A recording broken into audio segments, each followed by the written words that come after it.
ইফতারের বেশিক্ষণ বাকি নাই, দৌড়াদৌড়ি করে যাচ্ছে। আমাদের দোয়াজারি করিম ভাই যে গত বছর রমজানে অ্যাক্সিডেন্টে মারা যায়, উনারই বাবা।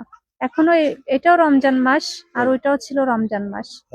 এখন চাচার অবস্থা খুবই খারাপ, ডক্টর ওনাকে ফেরত দিছে। একদিন মেডিকেলে রাখার পর্যন্ত টাকা তাদের নাই, কারণ এরা সম্পূর্ণ ভিক্ষার উপরে চলে। চাচা এবং চাচি দুজনেই কিন্তু ভিক্ষা করে।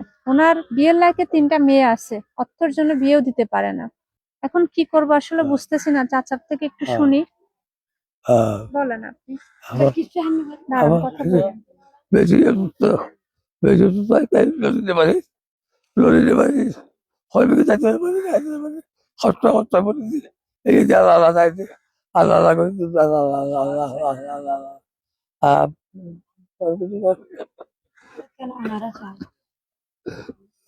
চাচি এখানে আসেন তো, এখানে আসেন, বলেন কি বলার, নিচে নামেন।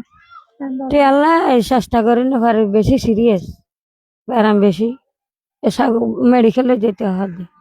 চট্টগ্রাম মেডিকেলে নিয়ে যেতে বলতেছে। মেডিকেলে যাবে আমরা। দেখেন, আমি কিছুদিন আগে ওনাকে বাজার দিয়ে গেছি, ফুল 1 মাসের বাজার দিয়ে গেছি, তাই না? তো আমি নিজেও জানি না আমি এখন কি করব। তারপরে আল্লাহ ভরসা, আল্লাহর উপরে ছেড়ে দিচ্ছি। এখন শুনেন, আমি তো বাঁশখালী গেছিলাম, বুঝছেন, ওইখান থেকে আসছি।